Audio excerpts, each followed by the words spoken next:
नमस्कार, मैं सिद्धार्थ शुक्ला। भैया जी के ठेले से लेकर रायपुर के बंगले तक का सफर, लेकिन ये सफर किसी मेहनत, ईमानदारी या कारोबार का नहीं, बल्कि सूदखोरी, ब्लैकमेलिंग, अपहरण और अपराध की दुनिया में बिछे खूनी रास्तों का है। छत्तीसगढ़ की राजधानी रायपुर में पुलिस ने हाल ही में एक ऐसे काले साम्राज्य का भांडाफोड़ किया है जो सुनने में फिल्मी लगता है, लेकिन हकीकत में वो है करनी सेना के राष्ट्रीय उपाध्यक्ष वीरेंद्र सिंह तोमर और उनके भाई रोहित सिंह तोमर की काली दुनिया। जहां एक तरफ देश भर में करनी सेना का नाम संस्कृति और सम्मान की रक्षा के लिए लिया जाता है, वहीं दूसरी तरफ उसके एक राष्ट्रीय पदाधिकारी पर लगे हैं एक ऐसे संगीन आरोप जिन्हें सुनकर किसी का भी खून खौल उठे। अश्लील वीडियो बनाकर ब्लैकमेलिंग, सूदखोरी, अपहरण, गोलीबारी और जबरन वसूली, ये शब्द अब सिर्फ चार्जशीट तक सीमित नहीं है। ये उस साम्राज्य की बुनियाद है जिसे तोमर बंधुओं ने रायपुर में खड़ा किया है।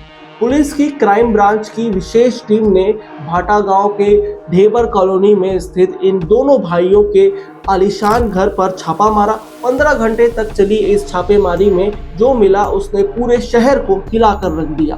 करोड़ों की संपत्ति, अवैध हथियार, महंगी कारें, स्टाम्प पेपर, फर्जी दस्तावेज और दर्जनों कर्जदारों के नाम की फाइलें, और इन सब के बीच गायब थे दोनों मुख्य आरोपी वीरेंद्र और रोहित तोमर। लेकिन सवाल ये है कि आखिर कैसे एक मामूली अंडे के ठेले से शुरू हुआ ये सफर करोड़ों की काली कमाई तक पहुंचा।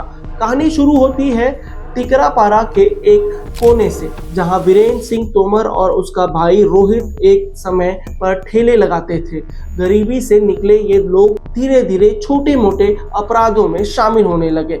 फिर आया सूदखोरी का दौर, 8% ब्याज पर पैसा देना, लेकिन अगर समय पर ब्याज नहीं मिला तो अगली सुबह से प्रतिदिन के हिसाब से ब्याज वसूलना, धमकी देना और जरूरत पड़ी तो कर्जदार की जमीन, दुकान या मकान पर कब्जा करना, यही इनका तरीका था। जयदीप बनर्जी नाम के एक शख्स ने 18 लाख रुपए का कर्ज लिया, लेकिन अब तक 54 लाख रुपए चुका चुके हैं। फिर भी कर्ज खत्म नहीं हुआ। दुर्ग के नासिर बश, इन्हें भी लाखों रुपए चुकाने पड़े। किसी ने विरोध किया तो उन्हें धमकाया गया, पीटा गया और उनके परिवार को नुकसान तक पहुंचाने की धमकी दी गई। मामला सिर्फ सूदखोरी तक सीमित नहीं था। वीरेंद्र और रोहित ने यूको बैंक को भी नहीं छोड़ा। फर्जी दस्तावेजों के आधार पर BMW और दूसरी महंगी कारों की फाइनेंसिंग करवाई। दस्तावेजों में गलत पते, नकली आधार कार्ड और फर्जी हस्ताक्षर का इस्तेमाल किया गया। 2019 में जब पुलिस ने छापेमारी की थी तो ये कारें भी जांच के दायरे में आई थी, लेकिन 5 महंगी कारों की जांच वहीं अटक गई और पुलिस की फाइलें बंद हो गई। इसके पीछे कौन था, किसने दबाव डाला, किसे बचाया गया, ये सवाल आज भी जवाब मांग रहा है।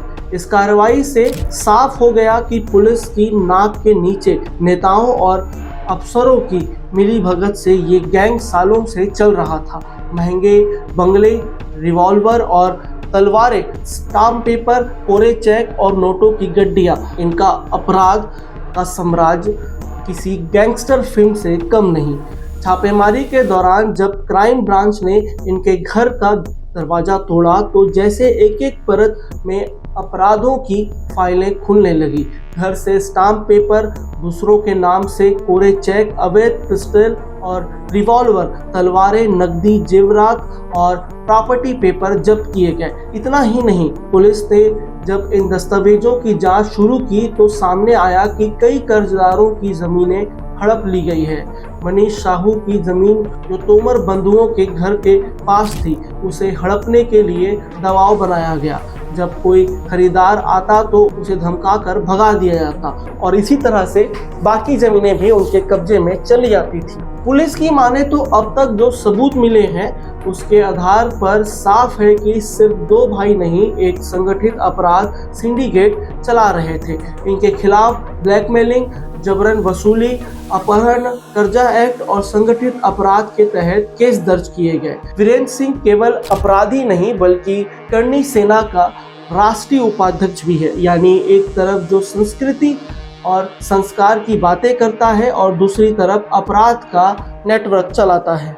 अपने पद और राजनीतिक संबंधों का इस्तेमाल कर ये दोनों भाई पुलिस से बचते रहे। 2019 में जब इन्हें गिरफ्तार किया गया था तब भी केस कमजोर कर दिया गया और अब जब पुलिस ने पूरे ताकत झोंक दी है तो वो दोनों फरार हो गए हैं, लेकिन उनके भतीजे दिव्यांश तोमर को पुलिस ने गिरफ्तार कर लिया है, जिससे कई अहम जानकारियां मिल रही है। सूत्रों का कहना है कि ब्याज की रकम सीधे उनकी पत्नियां शुभ्रा और नेहा तोमर के खातों में ट्रांसफर कराई जाती थी।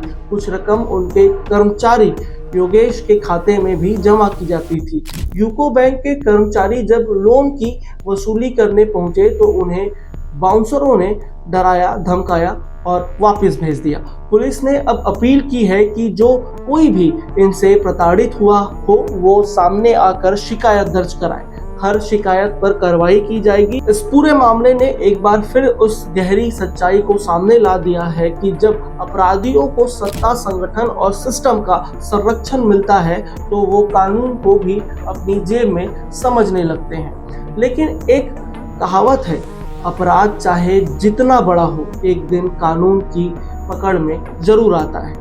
अब देखना यह है कि क्या इस बार भी जांच वही अटक जाएगी या जहां 2019 में अटकी थी, या फिर रायपुर पुलिस इस बार सच में वो काम कर दिखाएगी जिससे आम आदमी को ये भरोसा हो सके कि अपराधी कितना भी बड़ा हो कानून से बड़ा नहीं हो सकता।